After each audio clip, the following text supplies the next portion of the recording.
welcome back, everybody, to Maniacal Musings. I'm your host, Jeremy, as always. I'm used to it being the Earth versus me. There is so much evidence of other podcasts trying to be us. But don't worry, y'all, because mutilation is the most sincere form of flattery. You all know, though, if I was your vampire, like you think I am, that I'd let you eat me and drink me. Giggity. Well, at least until we find some form of sustenance. It's only a car crash away. But what can I say? The devastation of my spirit is almost too much to live for. Until I met this man, my co-host. He's originally a star of Mega Kung Fu Radio, but he's been also called a public menace, a freak, and even a human fly. Ever since he was 21, legalism has been a problem for him. His lady stranded him for putting holes in her happiness and killing her spirit. He wants to break his neck bone in a car crash because he says, hell, even Superman shot himself. Chancy motherfucking Grife. Hi. That was the most genuine hi ever, Chancy. After like 90-something episodes, that's the most genuine hi ever. But yes, that's right, folks. Your musers are back once again. Thank you for making me laugh, Chancy. And thank you, Harley, for showing some support, always. We are joined by another great music guest to have some fun tonight and talk about 3 very different albums, but we'll get into that in a bit. Our guest tonight is Blake Isbell, singer and all-around artist, and we're happy to have him. How you doing tonight, Blake? Doing great. So I'm so excited. Thank you so much for having me, and I can't wait to dive into these albums and figure out why the selections have been made the way that they have. Oh, I'm sure you are. I'm sure you are dying to hear that. I really am. But yeah, we'll get there. We'll get there. That's all in due time. But why don't you start off by just telling us what got you into being a singer? Well, before I answer your question, I was going to say I thought you were actually introducing me as your co-host because you said something about legalism and being stranded, and I got really confused for a second. I was like, oh, I'm the co-host? And then you said Chancy, and my dreams were crushed. So no, I'm just kidding.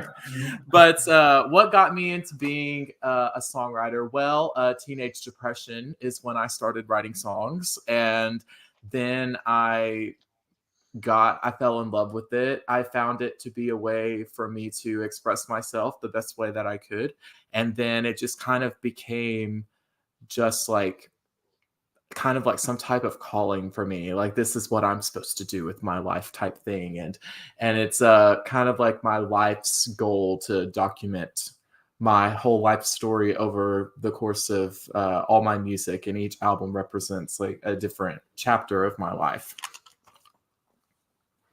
Well, shit. All right, there you go. I mean, I did read your Spotify profile, so I do kind of want to hear your first album. Like, I'm kind of like gonna check that out in the next coming weeks when I have a chance, because what they say about it kind of had me like, ooh, like it's fantasy. Like, I don't know, they said it's like a fantasy version of like your college life in a way, and I'm like, all right, this is kind of interesting. I kind of got to look into this now because they make it sound very whimsical and amazing, which I gotta go see, if that's right. But I don't know. I don't know if that's what you meant it to sound like, but I mean that's how Spotify described it. Oh, yeah, for sure. So my first album's about my first college experience. I went to 3 different colleges. So my second album is about my second college experience. And you'd think my third album would be about my third college experience, but it's not. It's about something else. That cycle kind of broke there on the third album. But yeah, I loved my first college experience so much. It's my favorite college experience, one of my favorite experiences of my life. And so I on purposely made it this concept album based around this fairy tale type thing. And it's like all of the songs kind of tell one big story while also being their own individual songs and tales. So it's really cool. Oh, there you go. And I mean, that's funny because I actually went to 2 colleges myself, and I definitely enjoyed the first one more than the second one. That's for fucking sure. But I also was living on the first one, so that was the difference. Living on campus is 100% different than living at home and having to go to campus. It's 100% different thing.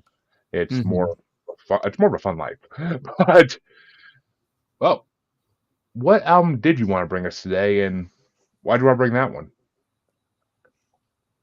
Well, I brought my third album called Deconstruction to the podcast, and it is my most recent work that I've released. And so I I really haven't had like a whole. I'm really interested to hear people's perspectives on certain things because my relationship with the album is very um, biased in a way because I wrote this album in a very dark place. And when I wrote this album, it was just me trying to process my life and process how am I going to make it through this time. And it's like, it was just like I always say, like my songwriting took on its original form that it started off with in the teenage depression, because that was up to this point my darkest time in my life by far, is the time of the life that album is about.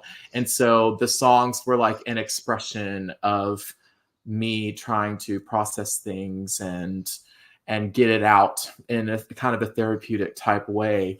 And so there are two or three songs in particular that almost everybody will say are their favorites. But I'm very curious. I'm like, this is a top 5 list. So I'm going to get some other songs than just those two songs from you guys. So I wanted to hold y'all hostage and get your opinions on, on some of these tracks.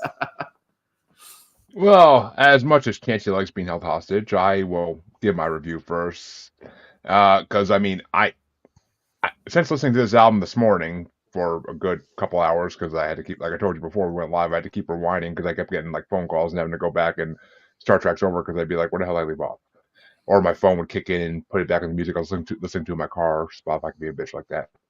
But at first, when the album first started, because I listened to samples of it when you sent it to me last week, and I was like, when I was trying to pick my album, which we'll get into later. But when I started listening to it fully from the beginning, because I like to jump around for samples, not just stick to like one track. I like to jump around and hear different tracks, like to get an idea.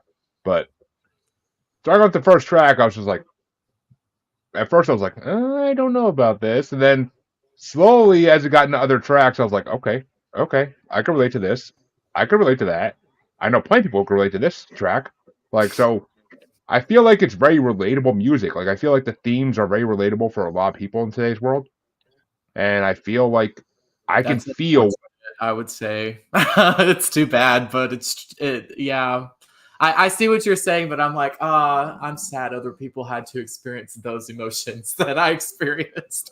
Well, I mean, I wouldn't be too sad because going through shit like that makes you stronger in some ways. So everybody should have to go through a little bit something here and there to make them toughen up, and especially when they're in college, or especially when they're younger. I mean, you wrote a song about being 21. That's a fucking rough patch in everybody's life, usually at some point, because it's a rough age. I mean, but Yeah.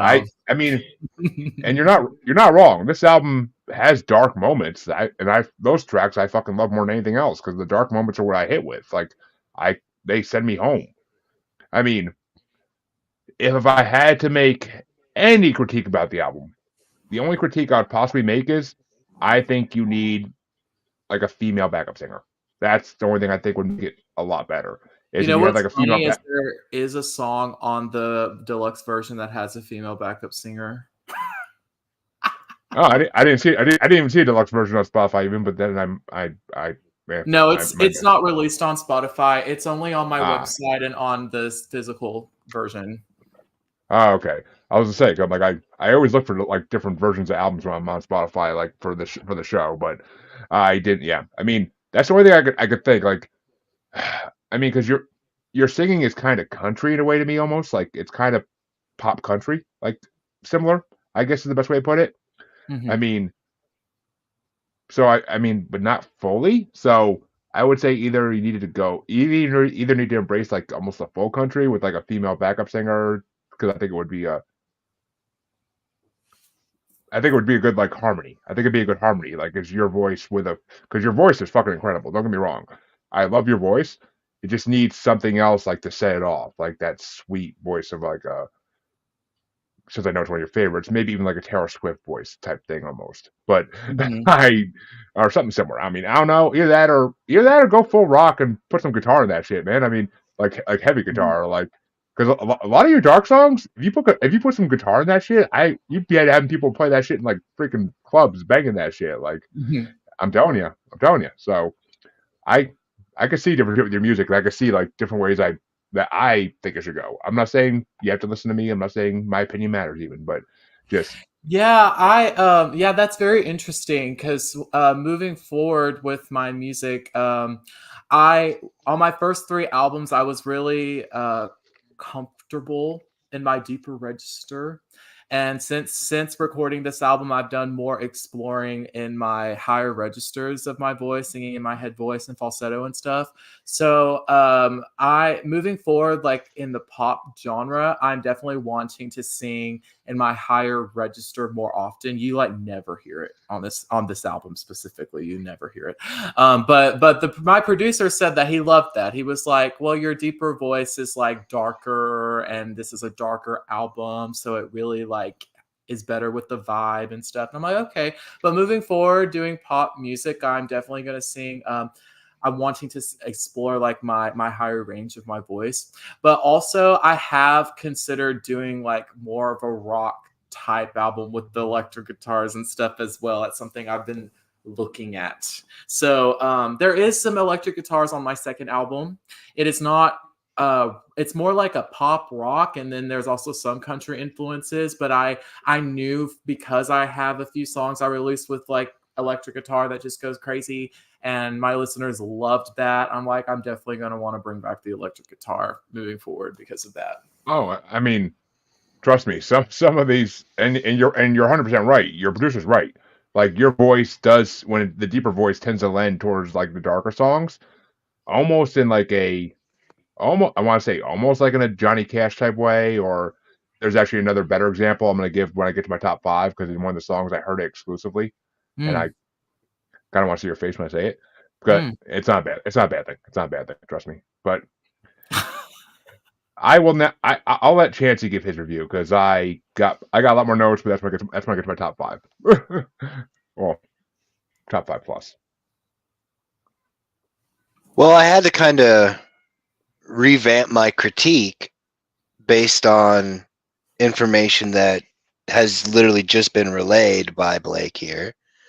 Because I was going to say that one of the things that I was disappointed in, not like oh, this is such a fucking letdown, but like you were saying, there's talent to the voice, but I was really disappointed that there wasn't variance to the register. But with you saying you're now moving into that realm where you're, singing in more falsettos and wider variance to the register itself. Because like there was definitely a lot of like spots and songs where it might have taken it maybe like into another gear if there had been like a how they'll go like up down up, or tone up tone back to the register. I was in choir for a while, but I don't know how to read music or anything like that, so I'm garbage at trying to explain what I'm getting across. But literally, you start. It's like you know what I'm talking about. They go like you do the regular note, kick up or kick down. Even you do the kick down. I'd heard that. And then when you're talking about this being representative of a specific period in your life, it also made a lot of sense in regards to um cyclical nature of some of the tracks on the album itself, where they weren't necessarily like direct replicas, constant repetition of the same thing, but there was definitely like you could take like in Glass or 21 or Taken, there were definitely reference points that you could just connect with string that all kind of connected together. It's like, okay, well it's like you were being in that frame of thought, trying to capture that darkness that you were dealing with, also at the same time got wrapped up in a cyclical style of writing to a certain extent. I mean, obviously you have differences between each song, but there were some things that were kind of mainstays throughout those tracks, and that like I noticed that as well. But yeah, I mean, definitely, like I said, you know, or like Jeremy was saying, you definitely are talented, and I have to, give everybody props who has the guts to actually put it together and put themselves out there like that. I mean, it's more than most people are willing to do. I got a top 5, and I got a nice little joke for my number 1, so that way everybody can have a good laugh. But like, well, not a laugh necessarily at your expense, but like, just I like to try and make. I don't know. I'm kind of a humor based kind of fellow.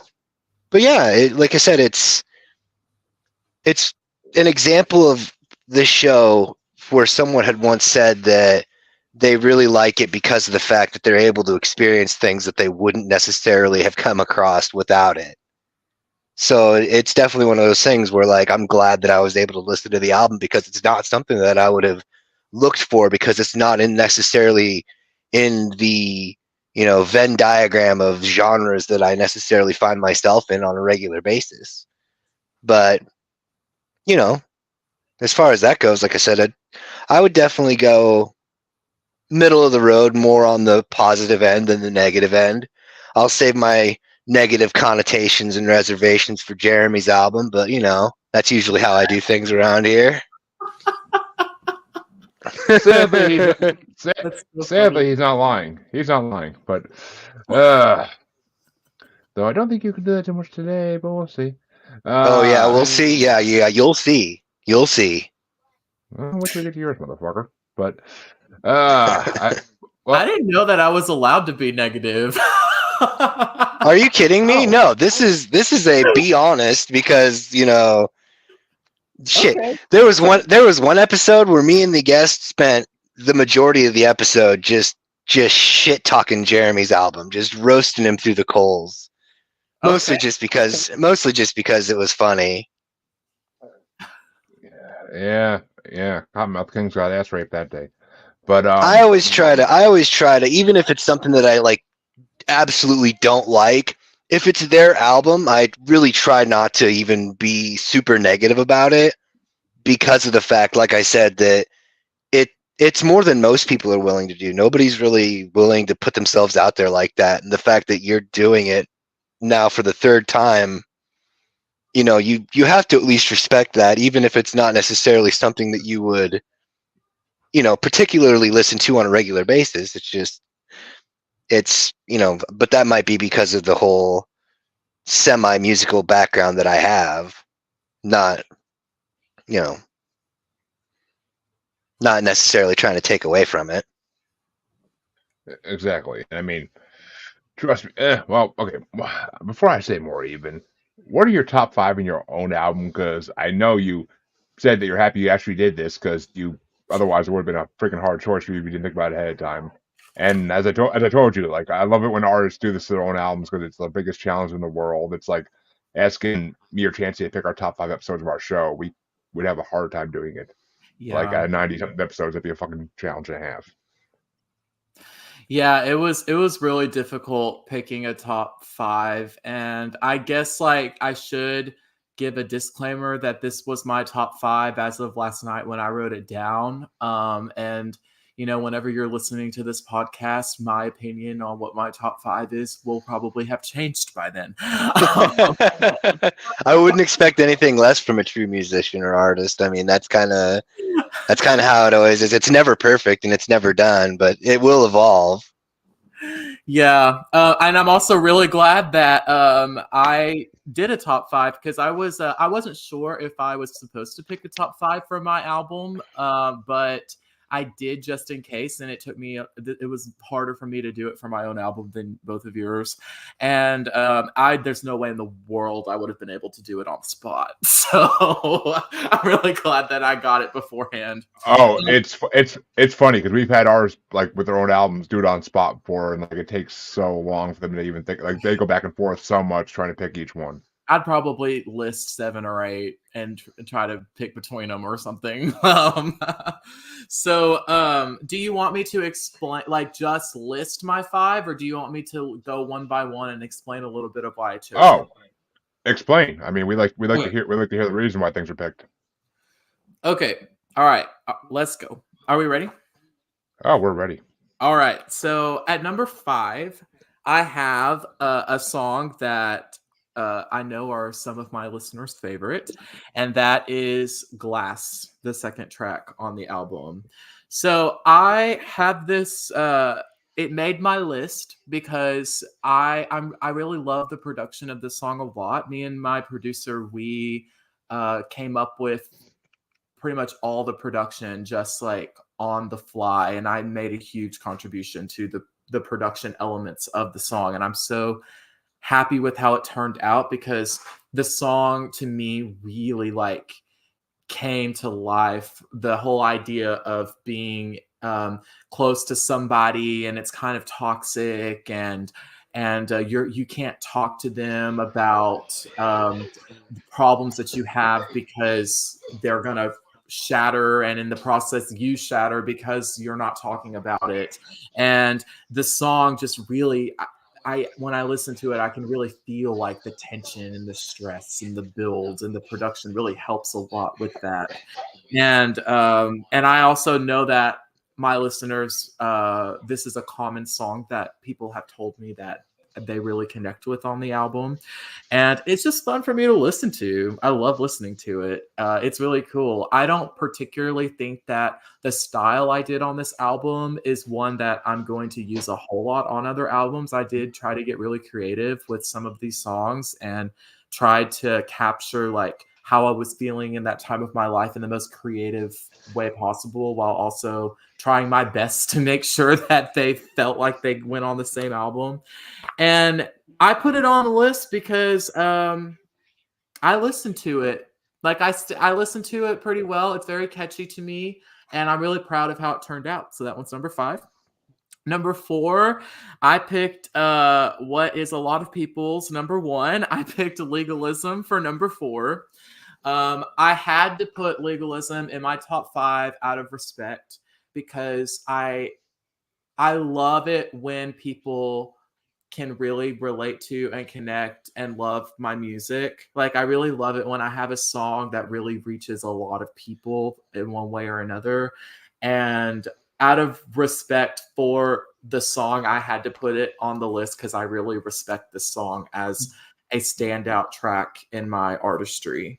So I didn't feel like it was a good idea for me to have a top 5 without having it on there somewhere. So as far as like I definitely think it is a good song for the story of the album because legalism is definitely a part of the darkness. I do think it's an interesting concept for a song. I don't really know off the top of my head another song that specifically addresses the topic of legalism, and it is like a very deep thing that a lot of people experience and go through. So I just have respect for the song. So that's why I have it at 4, and it's catchy and it's fun to listen to.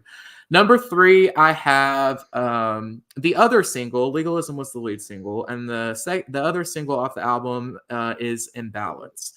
And I chose it as another single because it was really catchy. And when I talked with my producer, he said a lot of good things about it, and I was really proud of how it turned out. And that's another song that I hear some people saying that they really love. But Imbalance, yeah, that was such a fun song to write, and for whatever reason, I love the crap out of playing it. Like, it's so fun to play. I played it live last week, and I actually did a mashup of Imbalance and Taken last week, and it was so fun. Like the end of that song is just so fun to play live, and I continue to return to it even though I'm actually pretty far removed from this album. I would say I've probably experienced like maybe 2 chapters in my life since the chapter in my life that this album is about. So yeah, I just love that song. Number 2 is a song that to me is underrated, and it's always been one of my favorite songs, and that is going to be Stranded. I love Stranded so much. From a songwriter perspective, I love the story, the way that I was able to like just depict the story and the scenery and the big metaphor of being stranded on this island. I have a song off my first album called Hymn of the Outcast, and Hymn of the Outcast is about being on this desert island where you lose hope and all kinds of and you're trying, and like the chorus is like, this is where I found all the hope. So it was like starts depressing and then there's a little bit of hope resolved after feeling hopeless. And then with Stranded, it's like, no, just all depressed. And so I kind of like, it's a callback and a reference to a previous song on my first album, which is cool. It's cool from like a writing perspective to get to do that, develop like little lore for my art. And I love the bridge of Stranded. It's one of my favorite bridges I've ever written, and the way it came out in production with the backup vocals and just the intensity of it, and then how it gets to the more quiet parts of it after the intensity. And it's like I can just feel that song so closely. And there's like lyrics that I'm so proud of. There's some alliteration I did with some of the lyrics that I'm really proud of. So Stranded is, I love Stranded. Okay, on to number one. And this is not a song that I listen to all the time because it's a song that has a time and a place for me. But my number one is the last track on the album called Spirit. And the reason why this is my number one is from a songwriting perspective, this was the song that just poured out of me completely. I wrote it in like less than an hour, and the whole song was done in less than an hour. And I didn't sit down to write it. I literally was just I had like this epiphany, got out my guitar, and then I have this song, and it's like I just felt such relief and closure, some closure from what I was experiencing throughout this album. And I knew immediately when I wrote it that I was going to put it as the last track, because I always like the last track to feel like a concluding song to the album and theme as the best that I can. And so I have a very spiritual connection with this song, and I love the idea of feeling like even when I lose everything, there's still a part of me that survives throughout my entire life.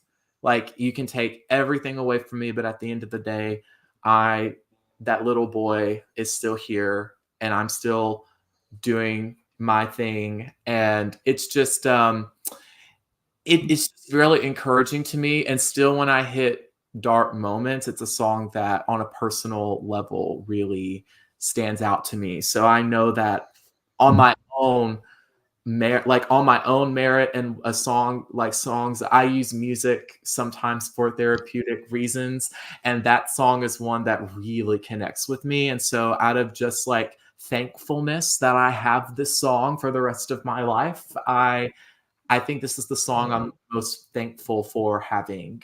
And so that's why I feel like I had to put it at number one when I did my ranking last night. Well, okay, I'm actually happy you went into detail on some of those, because you named some of my picks, not all of them, but you named some of them. I actually had 2 honorable mentions for your album, because I actually dug a few more than 5. And when I said earlier that I would get into how one song reminds me of like somebody else's voice singing it, and that's my first honorable mention, which is Devastation. Oh, okay. Honestly, I get vibes. You almost sound like Chester from Linkin Park in that song when they did the slower songs after the first 2 albums. Like when they came back like 5 years later and started doing music again, like some of the slower songs you sound a lot like Chester. Like, wow. And I heard that and I was just like, why does this sound so familiar to me? And like I was kind of hearing like hints of it through our other songs, but like it didn't really fully hit me to that song. And I was like, holy fuck, he actually sounds like Chester on this song. R.I.P. But I mean, I'm like, you actually sound like Chester on this song. I'm like, shit. I'm like, damn. I kind of wonder what he would sound like now if he got like a freaking Asian guy to rap along with him. Like, like Jesus. Like, I want to hear that. That's a combo I want to hear. But my number six was my other album mentioned. My number six was Glass, because, like you said, it's the second album on the track, and it's relatable. It's relatable, and it's what really made me. Like I said, the first song on your album didn't really do it for me. The second song got me into it. I was like, okay, I can dig this now. What's going on here? Like, I'm gonna definitely be paying 100% more attention now than I was before because I heard this song. So I had to throw Glass on the list, and it got pushed down by other songs. But I mean, it was the first song on the list. So that's a huge compliment to me that the song that hooked you on the album isn't even in your top 5, and you have 2 honorable mentions. So, wow, I love that. Well, my number 5, you mentioned it, but my number 5 is Stranded, because I fucking been there. I fucking been there. My women have done that shit. Women have done that shit to me, and I fucking feel that shit. So, 100%. I know what Stranded's like. So fuck yeah, that I relate to that song so good. My number 4, though, weird reasoning why I picked it. My number 4 is 21. Okay. Because I feel like there's a story there, and I feel like it's a good story, and I kind of feel like I want to know what the fuck it's about. Because I couldn't pick the detail. I couldn't pick the details of what it's about, but like the fact that you like say it's your darkest night, like I'm like, what the fuck happened? I'm like, did he get arrested for drinking? I'm like, what the fuck happened? Like, I want to know what happened. Like, tell me. Like, there should be like an intro or something where you tell what happened, or an outro or something. Like, Jesus, or like put like a skip between it. Oh, that's so. Oh, you're wanting me to? Do you want me to give some answers? I mean, if you're willing and you can say, then yes. I mean, if you can't say, it's all that more intriguing. But either way, okay. I have to think about this. I have never on recording talked about the story of my 21st birthday. And I kind of have this album. This album kind of masquerades. I hid the true meaning of a lot of this album on purpose, because it is very sensitive stuff that I was going through that a lot of people that probably follow me are not ready to hear, and I wasn't ready either when I came out with it to be so bold to talk about. Like I said, it's up to you. I'm not gonna make you talk about anything you want to talk about. Like 100%. I'm just saying I was curious as shit. If you want to tell us, fucking awesome. If you don't, I respect it, and I will leave it at that. Okay.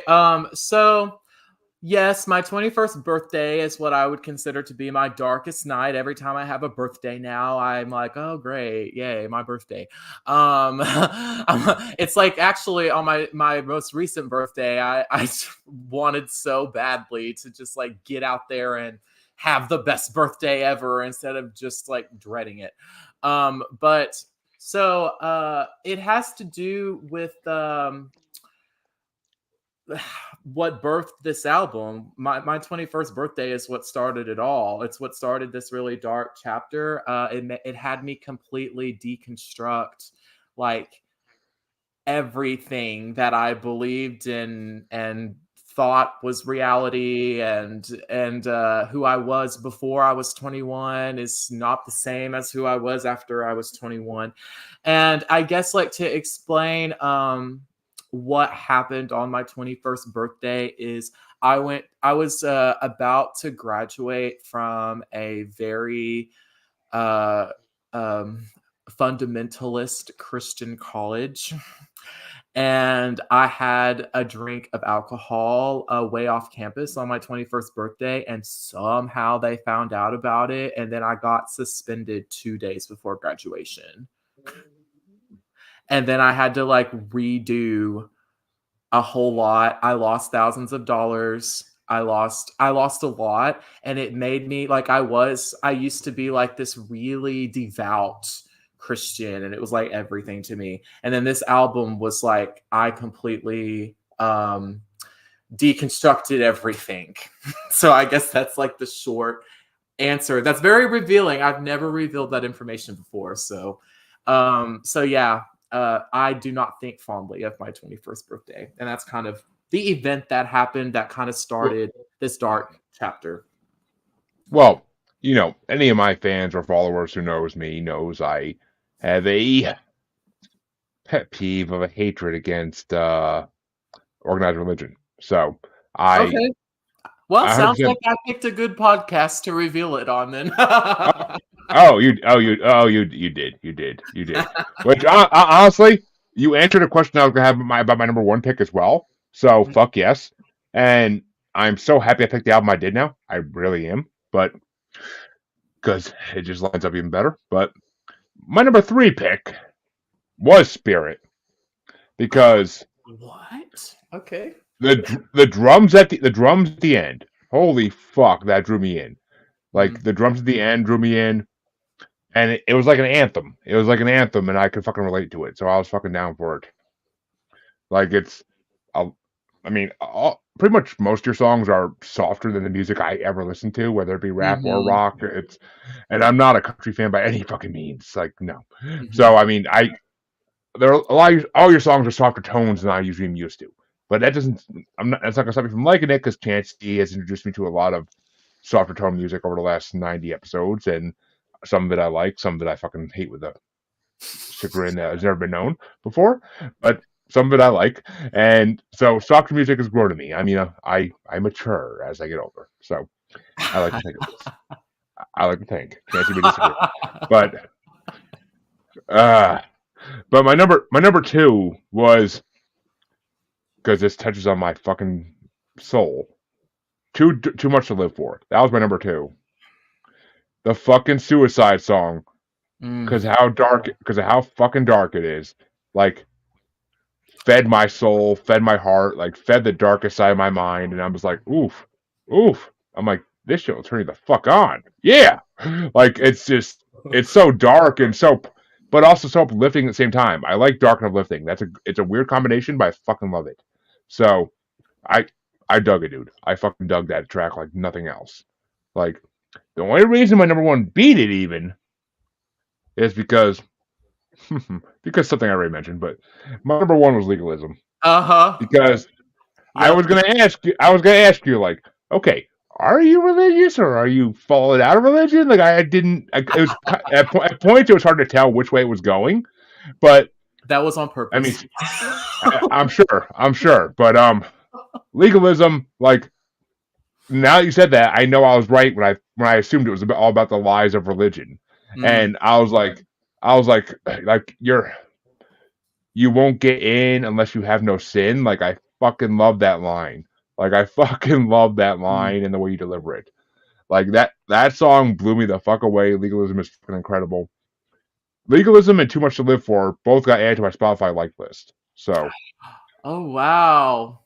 I love that. Like it was only 2 songs, but those 2 got added to my Spotify like list because I would listen to both of those over and over again and not get tired of them. So, I mean, Legalism is a freaking incredible song. I hate organized religion with a passion. With a fucking passion. Younger me wanted to burn churches down to the ground. So, I mean, I've matured now and don't want to do that anymore because they're just honest people trying to make a living. Well, they're not honest, but they're people trying to make a living. They're definitely not fucking honest. But, so, I mean, yeah. Legalism, just, so many good things spoken in that song. So many good things. I fucking loved it. Like, I almost thought, like, when I saw the title, I'm like, is he doing a weed song? Like, is it about legalizing weed? Like, I'm like, fuck yeah. I'm like, that's why I'm Cottonmouth King and everybody else I listen to is fucking alley. Let's do this shit. But then when I heard what it was about, I was like, oh, okay, this is even better. Fuck religion. Yeah, let's go. Let's get in the bandwagon with the pitchfork and the torch and say, fuck religion. Let's do it. But, yeah, so Legalism definitely is my number 1, and thank you, sir. This album was definitely a pleasure to listen to. But I mean, like I said, rock or country, go away. I'm telling you, go one way and you'll fucking make it huge. But you gotta pick a path. You're in the middle of the road right now. But not in the way Chancy meant. But speaking of the devil himself, hey Chancy, what were your top 5, buddy? Well, my number 5 was Too Much to Live For. Was that low? Number Okay. no number 4 was The Hard Way. Number 3 was Stranded. Number 2 was Spirit. And then number 1 for me was Legalism, but not for any of the reasons that any of y'all just mentioned. I was thinking of it in the context of like, okay, I got to have a good joke somewhere. And with Legalism, I figured it was voted most likely to be played on a loop in an interrogation room in Guantanamo Bay. So I was like, all right, that one goes to the top of the list.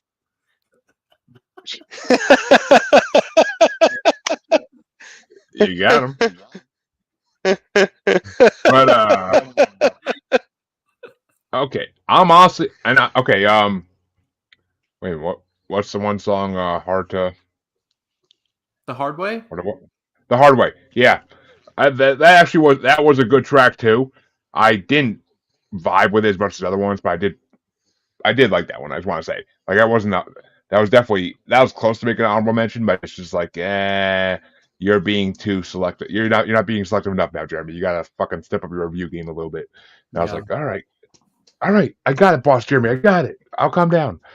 But both sides of personality coming out there in a heartbeat. But all right, well folks, I wanted to say before we move on, I think it's very interesting that both of y'all have Too Much to Live For on your list, and then you also said that it's your second favorite and you saved it to your liked playlist and stuff. I've never had anybody really talk to me about that song. My friends and family, and I've never played it live, so it's one of those that are very much hidden in my discography. So I've never been in like a setting where I have ever talked about the song. And also my friends and family, they're like, oh yeah, it's pretty, and they won't say anything else about it because they're like, no. They're like, we don't want to talk about that or think about that. That's the funny thing though. I was thinking when I was listening to it, I'm like, this would actually be a good theme for like when they do like those suicide awareness commercials and shit. Like that'd be a good theme song for it. Like, like people who are in a short stay in a mental hospital or some shit because they tried that shit. Like, or if anybody who calls a suicide hotline, you have to listen to that shit and hold. Like, it gives you, it kind of like tells you like, don't do it. You're worth more than you think you are.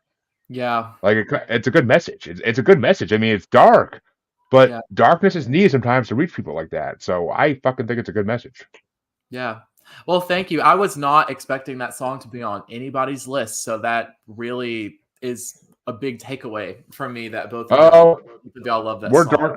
We're both dark souls that have gone through a lot in life, so we've been places that not everybody has, so we can appreciate the darker things in life sometimes. and the uplifting things for that reason as well. But right, Chancellor? Right. Indubitably. But you haven't said that in a while, actually. That's surprising. But, well, I guess it's time to go on to my album because I just want to save that one for last for other reasons. But, so, you see, you gave us your album. And, like, I even asked you, as you know, like, what artists inspired you? Because I wanted, like, ideas of, like, who to bring. And then you said, like, Taylor Swift. I'm like, oh, fuck that. I'm like, I can't do that. I'm like, I love the Taylor Swift. More than just Taylor Swift. I gave you a list. You said Taylor Swift. You said The National, which I never heard of until I was just putting together a bracket the other week with that had a song by The National, and I'm like, oh, there's that band that Blake mentioned.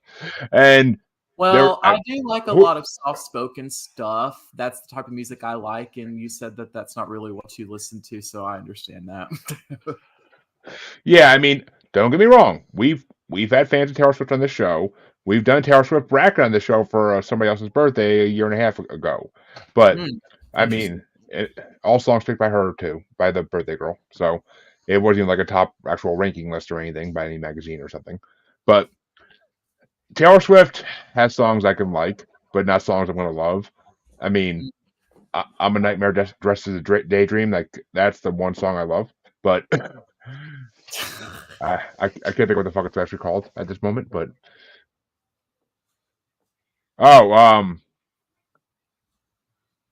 You're like a nightmare wrapped up in a bad trip. I know, right? But yeah, I forget what it's called. I can fucking hear the chorus, but I can't fucking think of what it's called. But I mean, so I'm starting to think what to bring, and I'm like, all right, what the fuck do I bring to this? And then you know what? I'm like, you know what? I am just gonna go with the album I wanted to bring on this show for a long fucking time, but I haven't had the chance to.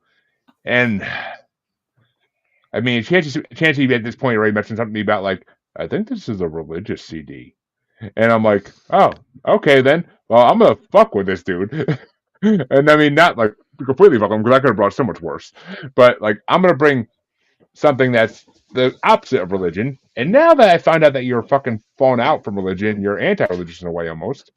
It makes it even more beautiful. What I wanted to bring. So I'm like, hey, you know what? I'm bringing the CD that got me into this artist. The CD that is first new CD that I got into. I'm bringing Marilyn Manson's "Eat Me, Drink Me" album because it was his first big comeback after his initial 3 album run that got him world famous. Like after putting out greatest hits and then taking a few years off to do whatever Marilyn Manson does, he decided to start his next trilogy with this album. And I mean, yes, this trilogy is also looked at as one of his worst, but this first album I think is the standout of it. Because I think this first album was ingenious. It was my college anthem CD. Used to fucking blast it doing work in college, like in the dorms, like during the day. People get pissed at me because I wake them up and shit with this shit, but you know, it happens. And I mean, I love this album, and I think it's got so many good themes in it. And I mean, you know, the comparison between Jesus Christ and vampires is there and has been made before. So I fucking was like, you know what? This all kind of ties in some way or another, and I'm just gonna fucking run with it because I love this album. So yeah, I'll bring Eat Me, Drink Me, and the first Manson album. The reason that after his greatest hits, it was the reason I got it out, Manson. So fuck yeah, I was a late bloomer for him, but I'll fucking bring the album that made me love him. But what did you think of Marilyn Manson, Blake? I'm kind of dying to hear this, almost more than Chancey.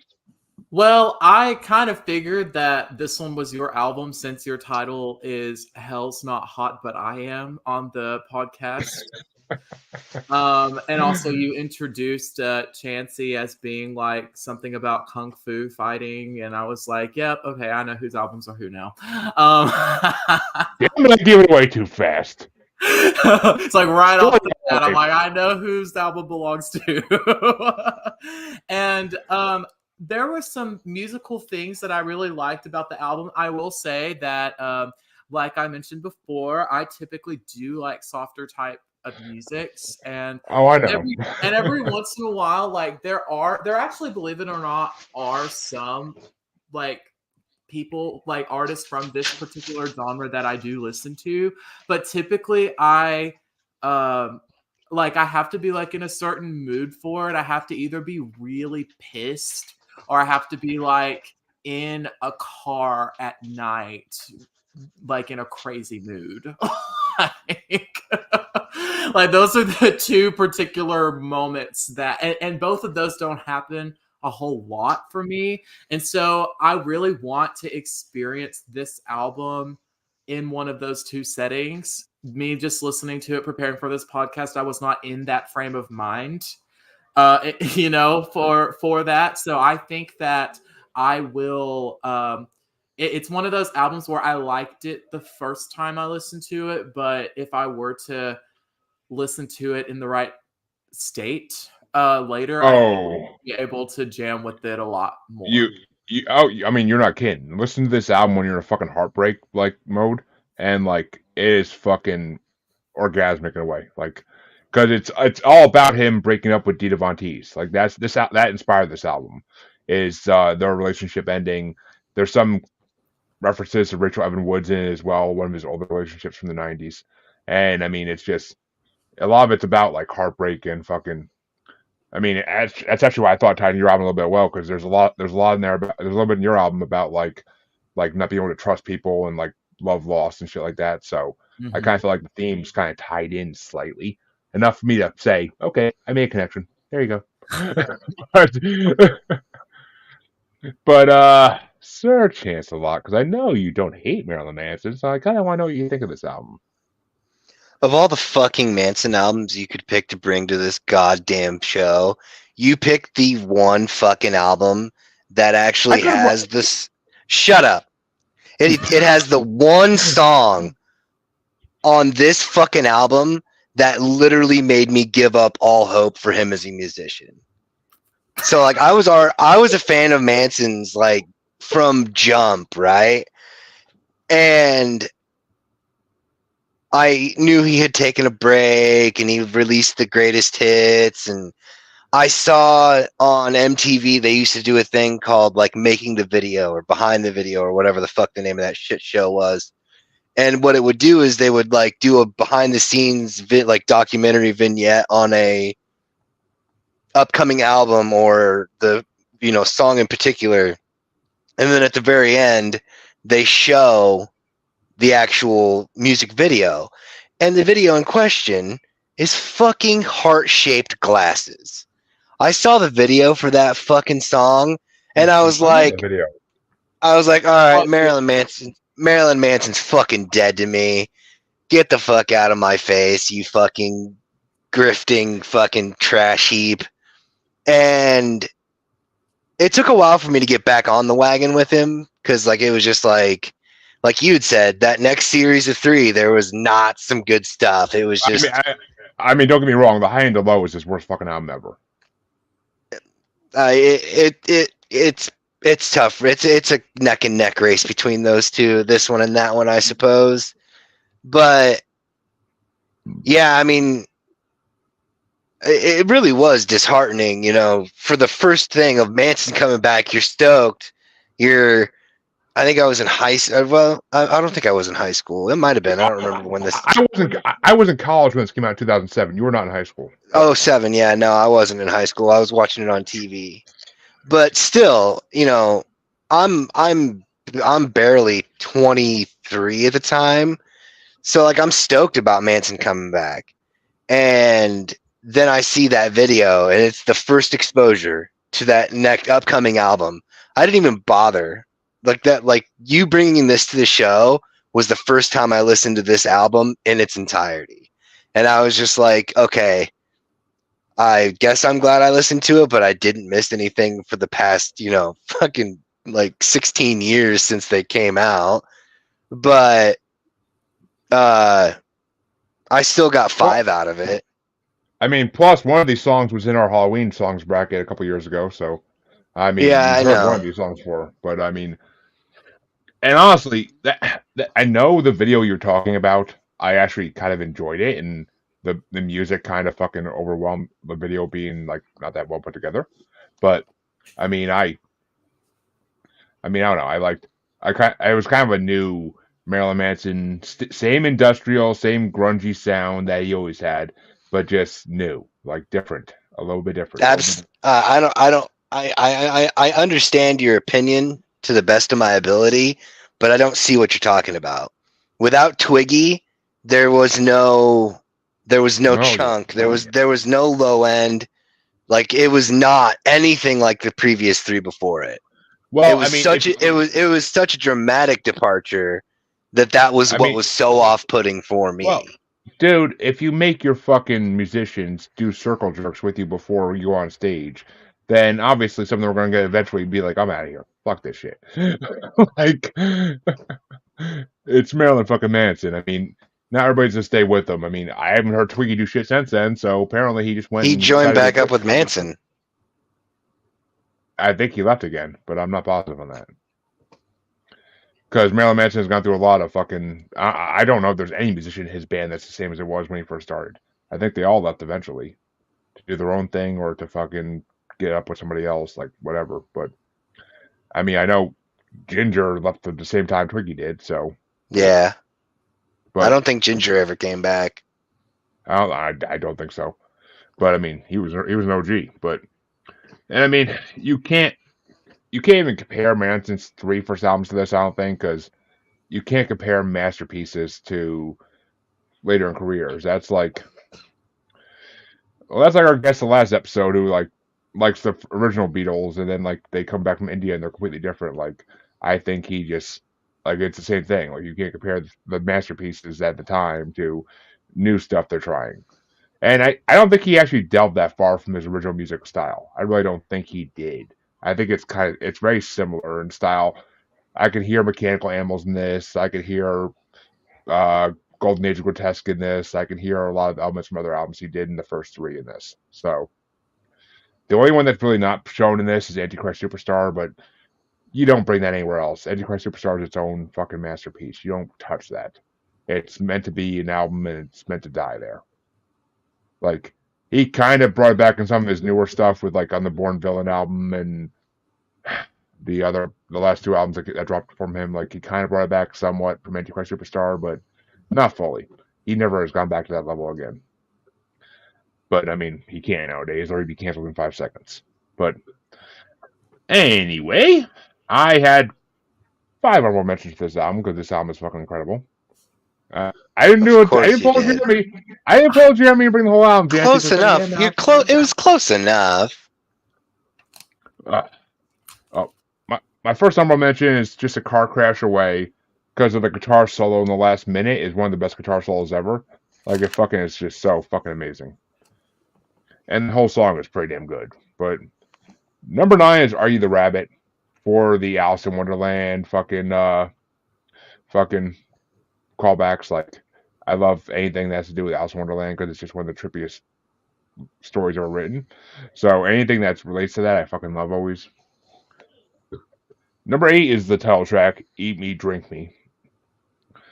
Because it's supposed to be a song about like being the opposite of Jesus. Because if Jesus tells his followers to eat his body, drink his blood, but a vampire does the opposite, tells he eats and drinks off other people. So like that's why he did that song, like because that he always saw himself as like actually I guess he did tie into the Antichrist thing because he sees himself as the Antichrist, the anti-Jesus. So I guess he kind of does tie it back in here. I didn't even think of that even, but he kind of does. My number 7 was They Said That Hell's Not Hot because I love the fucking lyric of I gave my soul to someone else. She must have realized it was already sold. Like that's like I love his lyrics. His lyrics are always going to be good. And They Said That Hell's Not Hot is a fucking catchy ass song. And my number 6, which it killed me not to have this in top 5, fucking killed me. But my number 6 was If I Was Your Vampire. Because just the fact that it opens the fucking album and it has like that industrial grinding sound like at the beginning of the track, like you just know right away it's Manson. He's back. It's fucking Manson. He's back. Like it's just dark. It's industrial. It's him. But so and I mean, who doesn't love vampires? For fuck's sake. But my number 5 was Heart-Shaped Glasses because I like the theme behind it. And the disco-y beat to it is kind of catchy too.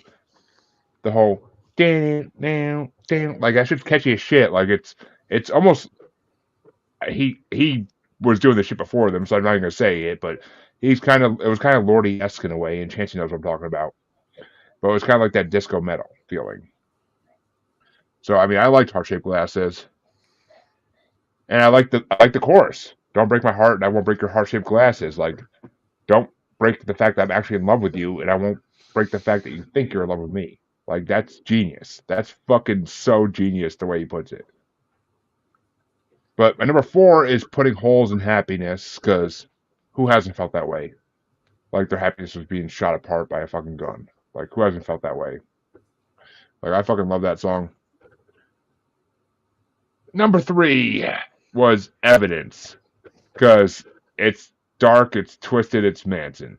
I mean, fuck me till we know it's unsafe, and we'll paint over the evidence. Like that's, I mean, it kind of reminded me of that fucking Private Eye song from fucking Dog Fashion Disco. Like, what's your fetish? Oh, I want to fuck you till till it looks like you're dead. Like, come on, like that's fucking dark as shit, and it reminds me of this song a lot.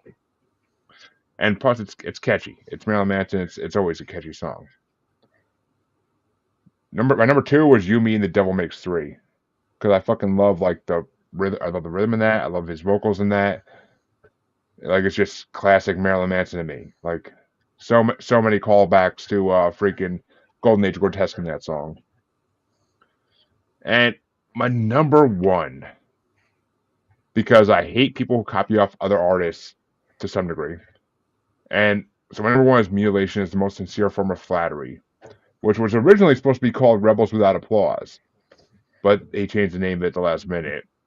And I love that song because originally there was this whole news thing going around where everybody thought he was attacking My Chemical Romance for like trying to imitate him in some way. I mean, he denied it eventually later in the news, saying that it was just aimed at people in general that try to imitate him because there's a lot of bands like that in the 2000s that tried to like be like him but could never match up. And he even said in the interview later on, like, I'm embarrassed to be me because these people are doing a really sad, pitiful, shallow version of what I've done, which is true. Like all these emo ass bands try to act like they're the devil, the Antichrist, whatever, like trying to act like they're something they're not. Like they're trying to act like him and they're just not. So I mean, I love that song, and it's catchy. I mean, mutilation is the most sincere form of flattery. Like it kind of is in a way. It kind of is. So if you're actually hurting yourself to become like somebody else, that's pure flattery at its greatest. But so those are my top 10, I guess. But Blake, I'm kind of dying to hear what were your top 5 off of Manson. Yeah, I feel like if I had like I mentioned, if I was able to have a moment in that right headspace, that this list would change. So I am going to give that a disclaimer. I had 4 songs that were very easily gonna make my list, and then I couldn't pick a 5th. I was like, I don't really know what to choose as the 5th song because there wasn't really one. And that's usually how it works when making like a top 5 or top 10 list or whatever. Usually that last song is always the hardest one to choose, at least for me, because it's the last one to choose. Everything else isn't going to get chosen. But I number 5, I went ahead and just went for heart-shaped glasses. It definitely wasn't something that I'll probably return to. I mean, this isn't the type of music that I typically listen to anyway, but I just picked it because I was like, well, it's the most popular one, so maybe I should pick that one as my number 5. But the other 4, at the time it was popular because it's when that disco sound, like all these fucking emo bands were doing the same thing, like that disco sounding like dark music was like becoming a trend at the time. So and the video of course publicized the shit out of it. So yeah, I saw that there was some type of controversy with that video, and I was like, oh my goodness, I'm not going to get into this. It's Marilyn Manson. I mean, we'll never be able to cover up what we do with that dress. I mean, that right there is a whole fucking controversy of a lyric. But like Jesus, and there's no Jesus in this place. So okay, well, let me move on because my top 4 are songs that stood out to me more than the others. And so, okay, hang on, I wrote notes. Let me go back. So my number 4, I picked You and Me and the Devil Makes 3. And let me see. I said that it has a good chorus, and my favorite lyric is "There's not a word for what I want to do to you." That's interesting to me. I love that feeling. It has a very, to me, it had a very sexy vibe, and it was a good sexy vibe. It wasn't like, because a lot of songs talk about sex. Let's be honest here, like a lot of them do, and it's a topic that gets kind of old to me. Like there's songs about sex that's like, I don't really feel what you're serving. Like you're just talking about sex. There's nothing special about it. But in this song, like I really felt like the sensual vibes in it. Like I believed the song. Like if you know what I mean. Oh god, yeah. So I appreciated that because I actually do love like songs that have sexy vibes that I actually can get with and not and not us just like the songs that just mention sex to mention sex. But and then I said I put in question mark, who is the devil? And then I said there's also a line that says pants can always come off, and that was interesting. And then the background, there's like a there's like a background sound. It's like a ha. It's like a ha ha ha thing. Do you know what I'm talking about? Yeah, it's. I mean, it's him doing background vocals. It's it. Like he Yeah. does like those creepy background vocals of him like heavy breathing and him like doing his like Joker laugh almost in a way. Yeah, so those were the notes I had for that song. So that got it to number 4 for me. Number 3 is They Said Hell's Not Hot. And I love the energy, and it has a great intro. And it compares the first time that because I found this album to be overwhelming.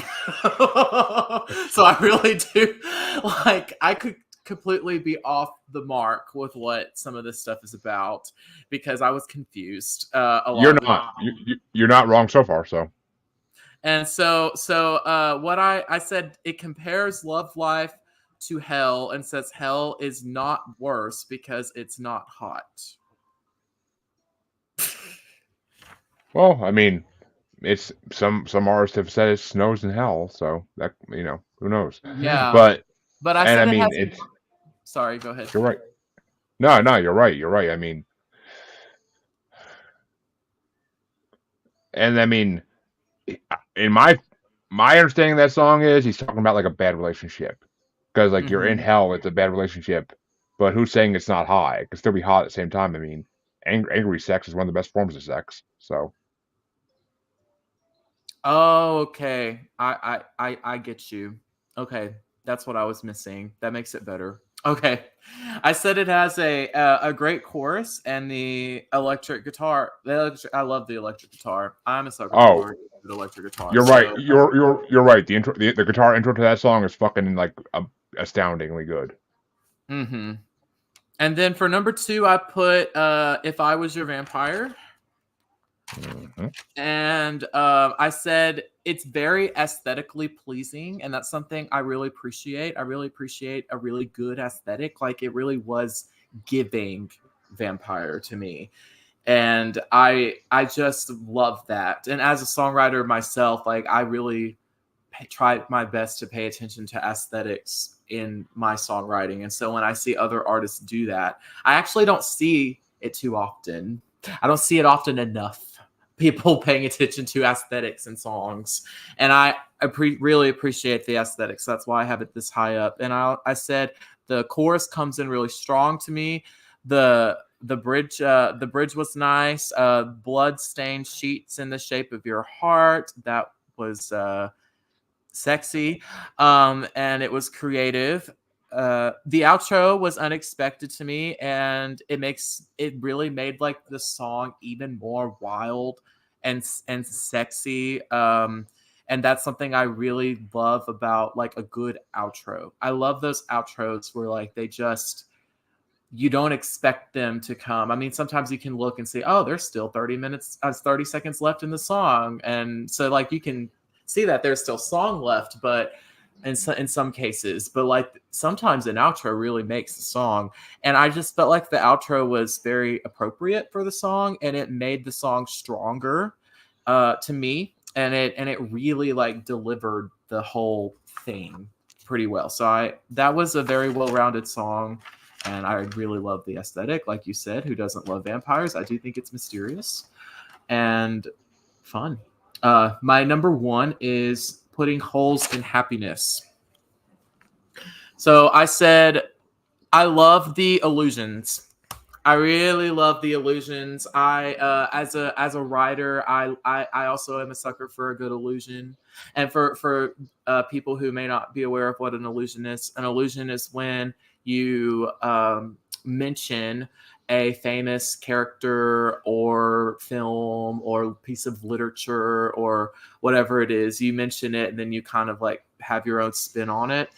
And And I loved all the illusions in the song. It was so nice and creative. I love the lyric, should have picked the photograph that lasted longer than you. Period. Mhm. Also, another great electric guitar solo once again. And I also wrote down, can you please explain the lyric, take the child out back and shoot it? What does that mean? I mean, I think he was referring to like the relationship because the child is the relationship that became of them. I mean, I don't think he literally means like take the damn kid out back and like fuck them kids, shoot it. Like, I don't think he means that shit. Like, I think he Yeah. actually means like, I think he means like the child we birthed is this relationship. And I mean, cause I mean, he says it. He's like, the whole thing's about relationship breaking down because I kill myself in small amounts, which every bad relationship, that's how it starts, is you start killing off yourself in like little pieces to like make the other person happy, and eventually it's going to kill you completely. And I mean, the line of, if we could paint it black if we need a color, like I mean, that's kind of a homage to Rolling Stones, I think, but it's also just like, this is dark. If we need a color for this, if you really want to put a color on this, we'll paint it black because it's this relationship's dead. It's dead. So I mean, this whole album is about relationships. That's basically what it's about. Because it was about his most recent relationship, which is the reason he didn't put out music for a while, is because he was busy with that. And then, like, once that was over, it just gave him inspiration again. And I mean, it's about older relationships too, but lesser because they were just popularity relationships. Because he was he was in the main light at that time. He was in this like streamline of popular culture in the late '90s because of the whole Columbine, like him getting blamed for it thing. Like, it was like a thing, like, oh, this celebrity female wants to date me because I am infamous, not even famous. I'm infamous because my name got tied in with something horrible. Which he gave a great speech in like the I think '97, like in response to Columbine, him getting blamed for it. He gave a great speech. I actually did it in my speech in my public speaking class in college. It was my famous person speech I did, and like, it was awesome because I got to do a Marilyn Manson speech, and I got to curse, and I got to call people idiots and sheeps and everything. So it was fun. And the looks on people's faces when I brought up a picture of him in his alien suit from Mechanical Animals is fucking priceless. Some of these kids had never even heard of Marilyn Manson, saw that picture pop up and like, what the fuck is that? But it was just, I mean, he's a rebel. He's always been a rebel. He always has been anti-society, and this CD fully fucking climaxes that completely. Like, I mean, I love what you said about If I Was Your Vampire too. I loved your fucking review of that because it was just perfect. It describes exactly what that song's meant to do. So he is a highly sexual creature, Marilyn Manson, and it's almost funny. It's almost funny because when he was on Californication, like like David Duchovny's daughter in the show wanted to hang out with him because she was like a huge fan of him, and like David Duchovny was like, I don't know. I'm like, he's like, it's Marilyn Manson, and then like he brings her to Marilyn Manson's house, and Marilyn Manson's just like, oh, let's talk about the boys you have crushes on in school. Like, he becomes like this fucking schoolgirl almost in the way he acts, and it's just the funniest thing to see like this dark goth character become like a fucking start acting like a schoolgirl, start acting like a normal human being, like on a TV show. Like, he literally is one of the best people I've ever seen in fucking anything, pop culture, media, take your pick. Like, he's one of the most interesting, best people I've ever seen. Very few can relate to his greatness, in my opinion. He should go down the record books. He should be in the Rock and Roll Hall of Fame in the next 10 years, in my opinion. He changed rock forever. The industrial grungy sound he put out in the early '90s started a movement. People don't talk about it, but he did. That's the I'm reason he dying. got signed to labels. Oh, I'm sorry. No, I was gonna say that's the reason he got signed to a label so fast. Is Yeah. because it says in his book, like, his manager went to a club, or not his manager, his producer ended up going into a club and seeing all these teenagers that look like him in Florida, like grooving, dancing to his music, and he was like, okay, there's something here. I don't get it. I don't know what the fuck it is, but there's something here. I need to take this man and make him fucking put out more shit. And that was when Marilyn Manson and Spooky Kids became Marilyn Manson because he was the show. So, sorry, didn't mean to interrupt you. I was just gonna say I'm dying to hear good old Chancy's take on everything you just said. Oh, yeah. Well, Chancey, what are your top 5? And I'm kind of I can see his face have no emotion. That's the scariest thing in the fucking world. Just when I think that we've reached the end of the line for you saying incredulously fucking stupid shit, you fucking pull this one straight out of the bottom of the goodie bag. Fucking, I'm not saying that Manson wasn't Prolific. in the opener. Yes, prolific is definitely a proper term for the first trio. However, specifically so, I have to say that his rendition of Sweet Dreams is definitely what set him apart It made him huge. and garnered him the attention that he needed to go that extra step. But I mean, I wouldn't go as far as Jeremy put on it. But for my number 5, I have the Red Carpet Grave. I thought that was pretty interesting. I like that. That was a good one. Number 4 was Eat Me, Drink Me. Number 3 is They Said Hell's Not Hot. Number 2 is You and Me and the Devil Makes 3. And number 1 is Putting Holes in Happiness. I for the most part, the album in and of itself is extremely hit and miss for me, outside of my displeasure in Heart-Shaped Glasses and what it did to me in real time watching that horrible show.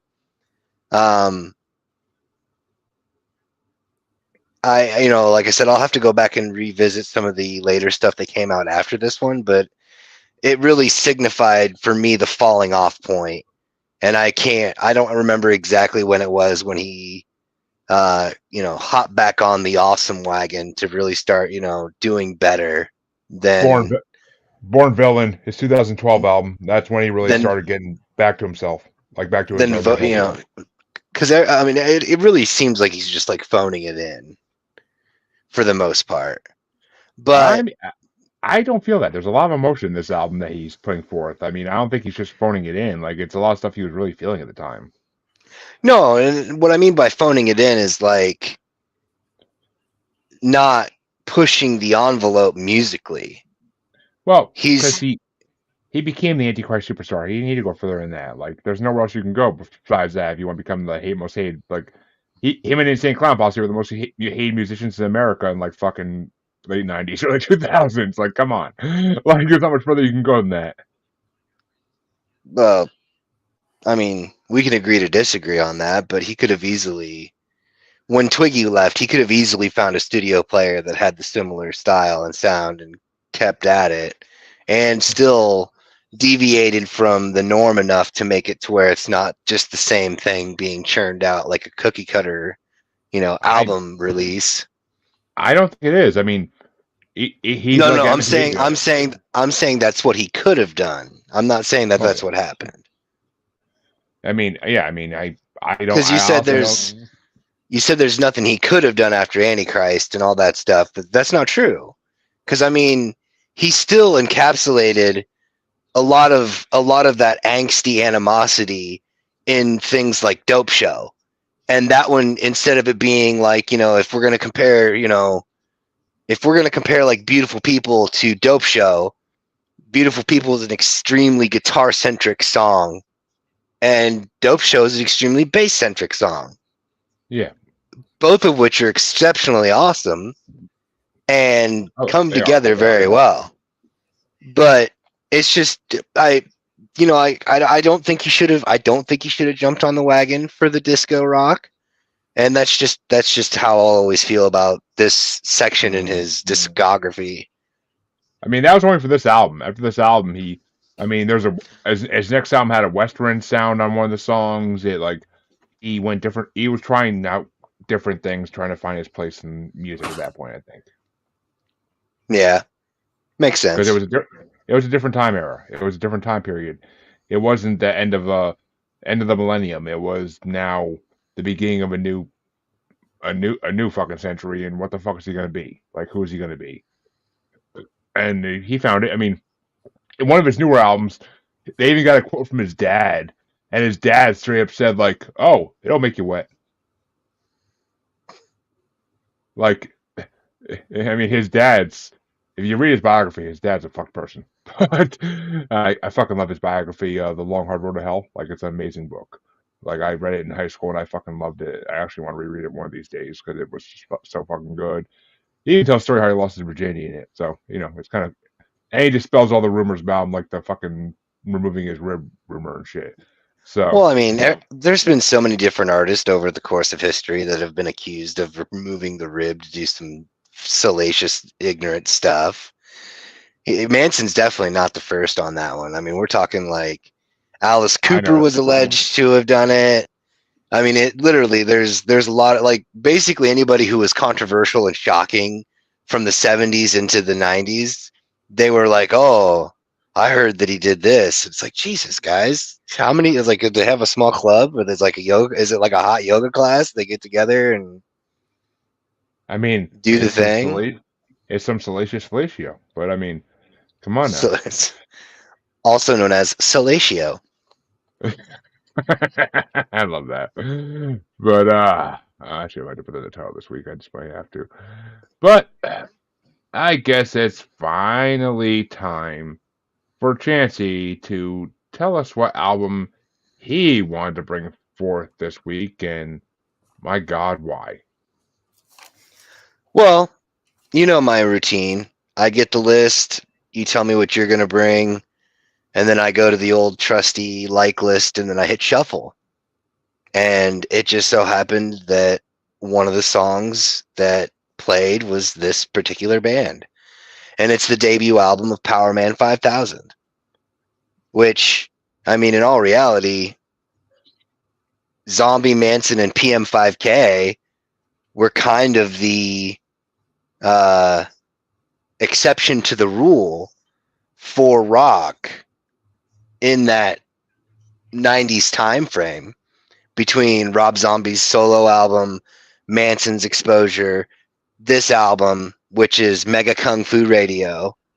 It really is one of those things where even if I don't care much for the rest of the album, there's at least 3 songs that specifically stand out. Some for nostalgia reasons, because I was introduced to this specific album by a friend of mine who always used to play it at parties. And it was one of those things where it was always when everybody was super duper wasted and it would start up and it lulls you into a false sense of security and then it slaps in and then just fucking turns into a mosh pit. And it happened on a couple of occasions. I may or may not have been the start of the mosh pit, but it doesn't matter. But you were. I was. But no, it's one of those things. Like, I think it's a really good combination of simplistic yet effective instrumentation and an interesting use of lyricism. Yeah, I really do think that for all of its shortcomings as a debut album, it was an independent release, and they were able to make enough sales on their own to garnish a re-release under their record label.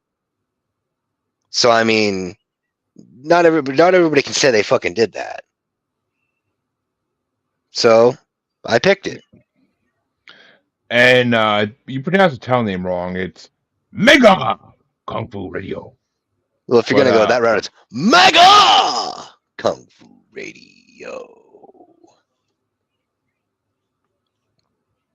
What the fuck is my wife watching? I'm hearing sex sounds. But what? Why y'all making macaroni? Oh, that was this morning. But did the new episode of Bridgerton come out? Like, what the fuck? But Blake, what did you think of Harmon 5000? Yeah, it took me a while to get into this one. I definitely don't listen to music of this genre. There's a lot of um, what I perceive to be screaming that is being done on this album, and I'm not saying it's wrong. It's a stylistic choice, but it's not a stylistic choice that I gravitate towards personally from an artistic standpoint. I will say that there are some songs on the album where I thought the stylistic choice of screaming was done in an effective way, so that was good. Um, yeah, I mean, I got a top 5. Hey, I mean that's better than some in the past. There's been some people that have been like, "This thing's such trash, I couldn't even get 5 out of it." So Yeah, I No, got a top 5 and I have notes. So yeah, that's pretty much where I'm at with it. hey, that's all right. well, honestly, Sir Chance a lot.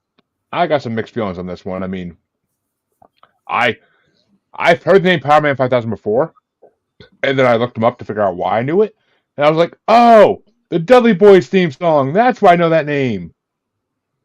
Bring the Yep, tables. Like that's why I yep, know that fucking shit. makes sense. Or get the tables, whatever the fuck it's called. But I mean, and then I saw that they were in like a lot of SmackDown vs. Raw games back in the day and shit like that. Like Mm-hmm. one wrestling game had like 3 of their songs on it. So I'm like, okay, that's why I know their name. And like Yeah. this album, I actually kind of liked it because it's rap and rock together. It kind of reminds me of our early Linkin Park in some ways. They came before, obviously, so they were like an early Linkin Park, kind of Beastie Boyish in a way, like Legacy of the Beastie, like they're paid tribute to the Beastie Boys in some ways too. And I mean, I mean, almost they remind me of like a more, more like I want to say more street, but I think that's the wrong phrase. But like a more street ICP, like in Hmm. a way, because the way they combine like rock and rap and beatboxing and all that shit, like it kind of remind me of that. But like I heard a lot of different bands I like in this, so I actually liked it to some degree. I mean, I got fucking 4 honorable mentions, so I definitely liked it. I'm not gonna say something I'll go back to. I don't think I'll actually put any of the. Actually, no, that's a lie. That's a fucking flat lie because I did put some of these songs into my fucking like list. Cause I know I did. What I put 1, 2, yeah, 3 songs from this into my like list. So, and I would put a 4th, but it was too fucking long. But besides, Yeah. I mean, so exactly. So But is I it common for you to have these honorable mentions? Like, do you have honorable mentions for almost every album that's uh, reviewed in this podcast? not Not if I don't like something. If I don't like something, then you'll see me pick the straight top 5. If I actually dig something, then I'm gonna like more than 5 tracks, and I'm not gonna leave those ones I don't like out. I mean, Mhm. I'll leave the tracks I don't give a fuck about. But if I feel like if a track does anything for me, I'm gonna fucking put it on the list. Like my lists are never. I mean, there have been fucking straight episodes where every album, including my own, only had 5 songs because it's just Yeah. they weren't. Yeah, like they're not amazing CDs. Like we've done a lot of 70s, like 60s episodes where like we do like a year thing because it's just we don't know any albums from that time that really would click with us. Mhm. So I mean, I always pick artists that we know and like. So I mean, like yeah, that's when it happens. But like when Chancy brings, especially when Chancy brings new shit on the show that I never heard before that I really actually like kind of get into, it's always a big list. But so I mean, and Power Man 5000 is actually impressive. I knew who they were kind of, but like I am now impressed. And I read in their Spotify profile that after this album, they kind of went more of the metal direction and less of like the Mm, rap/rock direction, which kind of disappoints me because like if they kept going with this, they could have been Linkin Park before Linkin Park was a thing. So, mm. I disagree. well, I mean, okay, yeah, you can't beat Chester and fucking Mike together. You can't. You fucking can't. Hmm. But they're an amazing combination. But I I do mean, see your point. I see the it's point you're trying to make, though. they were combining different genres of music before other bands were. Like Right. that's the thing. And then they just said like, no, we're just gonna go be a rock band like everybody else. Like it's just like, what the fuck? Like I kind of want to hear what they did after this just to kind of hear it, but I'll check it out in my own free time. I mean, But the follow up album to this, Tonight the Stars Revolt, actually kind of it's a little bit kind of like it's almost like that crux point where you can see them kind of shifting more towards the rock element, but still kind of having some of those pieces that hadn't blown off in the atmosphere yet. exactly. Well, I'll have to check it out and see. But well, Chancy, what were your top 5 for your album? I actually had 3 honorable mentions on this one because I couldn't relegate just simply 5. Otherwise, I'd have had 3 5s. But so like number 8 for me was Standing 8 because I thought it was an interesting musical description of what being knocked out on your feet is like. Number 7 was Bored With You, which I mean, just the subject nature of the song and how that's presented. A lot of it is presentation for this album for me personally. Number 6 was Tokyo Vigilante number 1. Number 5 was Public Menace, Freak Human Fly. Number 4 was Car Crash. Number 3 was Mega Kung Fu Radio. Number 2 was Even Superman Shot Himself. And number 1 for me on this was 20 Miles to Texas. That one is actually, I like the fact that it starts off with that country, twangy guitar riff, lulls you into this weird, like, false sense of security, like this is going to be this different type of song, and then all of a sudden it just slaps you in the head with that low end. And then it gets to the chunky part. It's that's the one that has the nostalgia factor for me, is just, be dead, half passed out at a party, and all of a sudden you hear that little weep, weep, and you're just like, ah. But yeah, Well, that's pretty much that. Yeah. We all know Chancy loves some chunky deep fried. But Yup. Blake, what were your top 5 for this one? Kind of down to hear this. So at number 5, I have Organized. Organized? How do you say it? Yeah. It's set all fucked up. Organized, I think, is close to what it's supposed to be. Organized or some shit like that. Organized. Yeah, that song. That's what I have at number 5. I love the hook. I love how it cuts out halfway through the song. Like how it kind of cuts out there. And my favorite lyric is the forces of evil run deep. I mean, the statement. This song is I wrote, it's a train wreck in a good way. And wait, what is this? What did I put here? That's pulling a chance right there for I your looked notes. it up and it said something about a reference to a poster in the 70s. Yeah, there's a lot of that stuff because the lead singer, Spider, him and Rob Zombie kind of grew up on them old creature feature shows. Mm-hmm. Okay. And then my number 4 is A Swim with the Sharks. That was a good song. I said that it has a good hook. I said it has a great hook. And I love I think it's a guitar riff, the guitar riff in the beginning. What's that sound in the beginning? The very beginning. Is it a guitar? I believe it is. I think it's a guitar, but it has a very interesting sound to it. And I really I thought it was a great hook. The song seems like a big riddle to me. Like I was trying to figure it out. And my favorite lyric is the hot house now seems like sucking on some ice cream. Funny thing is it'll make a grown man scream. And I was like, that sounds interesting to me. I mean, if it'll make a grown man scream, it has to either have the word clamp or strap on it. So, Yeah. Well, I was like, you get the head, the tail, the whole damn thing. I'm like, what does that mean? It's like, it's still a riddle that I'm trying to, like, is this song talking about sex, or is it talking about, or is it because it's also talking about a head somewhere? So I'm like, is this song about sex, or is it about? Well, It's these kind two of could a be the double. same thing in one. These two could be the same thing It's in one. I mean, it's kind of a double entendre because you could go literal, the head, the tail, the whole damn thing. That's actually a line directly from Jaws, where the fisherman says, "For this much, I'll get you the head, the tail, the whole damn thing." Oh, okay. It's been But a while since I've seen Jaws. I knew what it was, of course, but I was thinking Jaws. That Jaws is definitely where my mind went with the song. So that actually, right? that's what I was missing. I was missing the reference to Jaws, and there it is. It's all over the song. So I guess good on them. That's good. And then my number 3 is Standing 8. And I said that I thought the lyrics were very creative with when they were counting up to 7 and then they get to 8. I thought that the way it was written was very creative.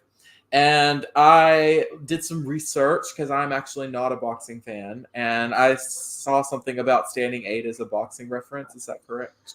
yeah. So like, after somebody gets knocked down, when they go to count to 10 to count somebody out, if you stand up before they get to 8, they'll continue to count to 8, and then give you a chance to kind of collect your faculties and test your ability to, of like balance and cognizance, and then they restart the fight. Basically function. Yeah. Okay. That's what I was guessing, that it was something like that. So I was following well, and I said I like the way the style of the singing builds up into the screaming in the chorus, and it was a nice build. I like that there was instead of just screaming through the whole song, I appreciated that some of the song was like a speak singing. I would consider it to be more of a speak singing, and then you get to the screaming in the chorus when it's really intense. And I thought that was a moment where that stylistic choice was used very appropriately and nicely, and it adds to it. And then I said, great rhymes in the verses with the numbers. My favorite lyric is, was that the right? Was that the left? Was it the jab? Or was it this hook? And I said, that's pretty creative. I do love that. And then my number 2 is 20 miles to Texas, 25 to hell. Fun fact, I am from Texas and I live here now. I did go to college out of state for a few years, but I am a Texas native. So, of course, right off the bat, a Texas reference is going to at least grab my attention at the beginning, just the fact that it's here. And I did love the intro. By the time I got to this song, because when I listen to albums, I like to go in order, because I do work hard as an artist to organize a track list, and my track lists do have purpose. It's not just randomly put together. And so whenever I listen to an album, I do like to go in order, because usually there's a reason why tracks are in a certain order. So I know a lot of people that just go random, and I'm like, yeah, it couldn't be me. I believe that it was meant to be experienced in this order, at least the first time I listened to it. But that's just a me thing. So by the time I got to the song, I knew what kind of album it was, and I was like, I know that there's about to be a drop. Yeah. Like, this is not a country album. So I knew right off the bat, first 3 seconds, that it was going to happen. The intro lasted longer than I thought it would. So that's cool. But I did love the intro. I was like, okay, I'm here in Texas. Oh yeah. And then, oh wow. I said all of my notes without reading them. Go me. My favorite lyric is, I was born to be misunderstood. And I said, what a mood. Me too. And then my number 1 was Earth versus Me. And yeah, that's valid. That's a good one. I said that the song has a good groove. It feels like an angry man mad at the world, and to TBH, that is a big mood. I've been there too. And my favorite lyric is sticking to kicking the facts from the songs of alienation. So nice. I like that lyric. I related. And it has a good delivery, and it sounds like It sounds like one of those songs where if I were to learn it and get it memorized, I'd have a lot of fun screaming it. Those are my notes. Nice. Yeah. Oh, I got a couple that no one mentioned, so that's awesome. But like I said, I had 4 honorable mentions for this album because I was actually impressed with it. My first honorable mention was 20 Miles to Texas, 25 to Hell, because it was a fun song. Not something I love, but it was a fun song. My number 8 was the opening track, which I fucking loved, but just got pushed down. And that was Public Menace, Freak, Human Fly, because it was a fun fucking track. And plus, if I'm not mistaken, there were samples in there from the Fly movie. Yeah. Okay, thought so. My number 7 on my next honorable mention was Car Crash, because it's a good headbanging filler song. Like it's not really like a song. It's not like a song. It's almost like a fucking skit, but it's just like a good headbanging song. It's like, all right, well, we're gonna take a break. We're gonna take a break from singing for a minute. So you guys just fucking rock out to this and just bang along. Like it. Can I say something about Car Crash while we're on the subject? I'll be real quick. Of course. So when I was listening to Car Crash, I was driving in my car at night and I got scared. So that's why that song didn't make it in my top 5, because I found it unsettling. I was afraid for my life when I was listening to that song driving at night, and I actually had to stop listening to the album because I was going to listen to it like on a night drive. I was going to work, and I was like, yeah, I'm not listening to this right now because that song scared me.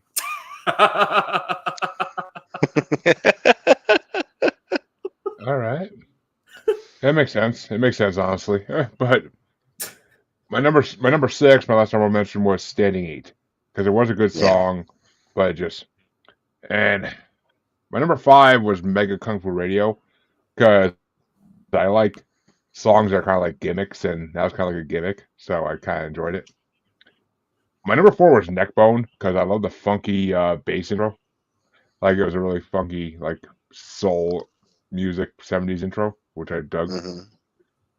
Number 3 was Tokyo Vigilante number 1, because it was kind of like a superhero song, and I dig anything superheroes. So, like, I dug the fuck out of that song, and it was pretty cool. Number 2 was Earth vs. Me, because, I felt that way 1,000 times in my life, and when you feel like the whole world's against you, like, that song kind of sums it up perfectly. So, I fucking dug the shit out of that song. And my number 1, I mean, I love the title, that's part of the reason, but my number 1 is Even Superman Shot Himself. It's too long. I understand they're trying to do like we're gonna cut off at the end here, and then there's like a little bonus thing at the end of us playing guitar and shit. But I mean, it was a good song, and it was rocking. I was banging my head to it like crazy at work. Like I literally listened to like the first 5 minutes of it, like my last 5 minutes of the day, and then I went out to my car and finished the last 5 minutes of it on my way to the fucking store to get a couple of drinks, and it was just a good song. So. That was my number 1. Even Superman shot himself, because the ironicness of it too, because Superman can shoot himself all he wants, he ain't gonna kill himself. So I get that's like a funny theme to it too.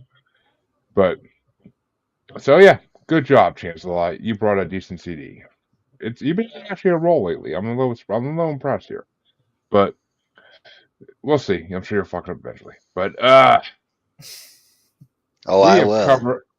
I'm still waiting for the nuclear option to drop one of these days, and I know. I'm sure I'm gonna hate that day. But well, folks, we brought you these albums 3 as always. Fucking hour 45 minutes in almost. Jesus Christ, we really dragged this one out a little bit, but we were talking music and we were having a good time, so no complaints here. And if Chancy has complaints, well, fuck them. But But Blake, tell our audiences where they can find you, where they can find your music. Just promote yourself to the fullest, man.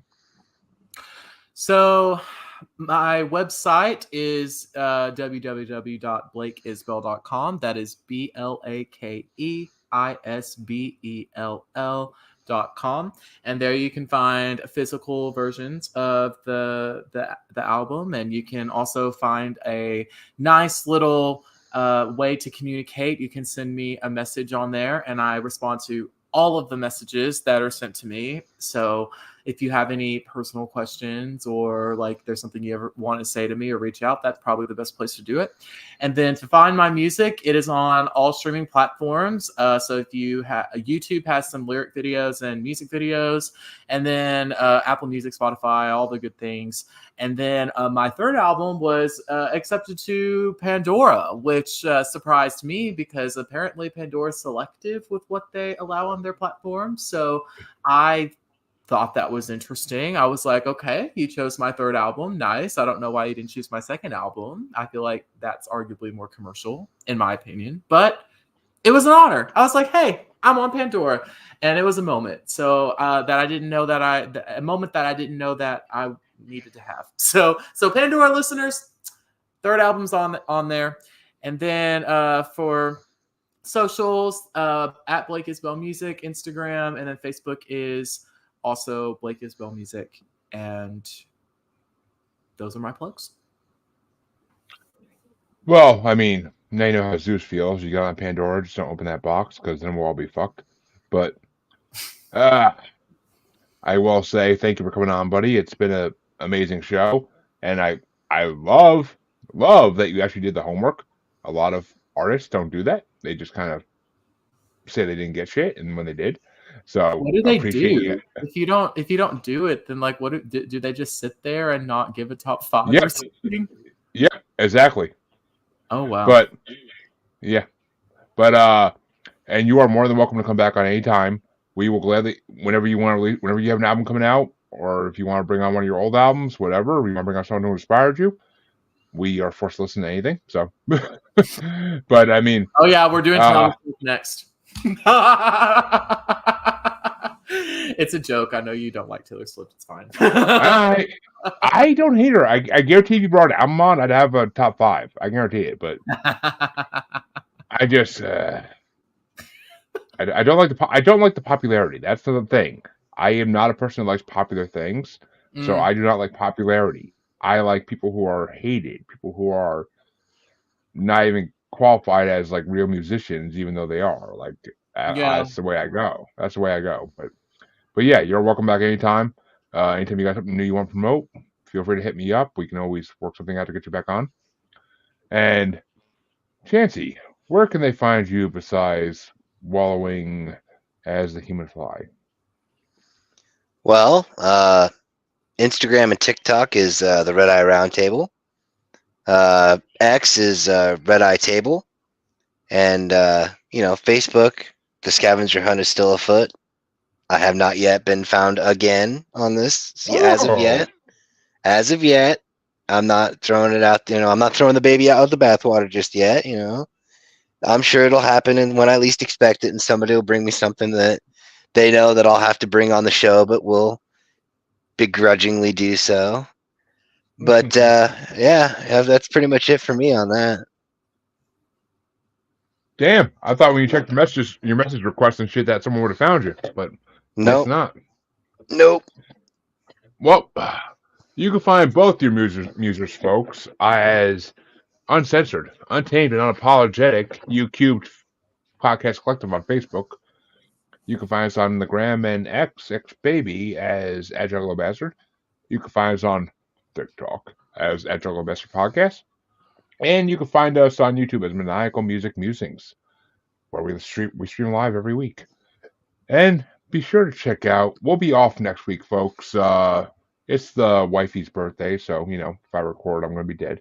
So I'd rather not be dead. So we'll take a week off. We just did 2 episodes in a row in the last 3 days, so we got content. No worries. And we'll be back not this Saturday, but the following Saturday with the final part of the Rolling Stones Top 500 Songs bracket. Fucking God. 7 months of work finally coming to a conclusion, and it's going to be interesting. So come check that out, and then we'll be back that following Tuesday with a normal episode like always. But until next time, your musers, thank you for tuning in and checking us out, and for all those who watched, thank you, and we'll be back in 2 weeks for a regular episode. Have a good one.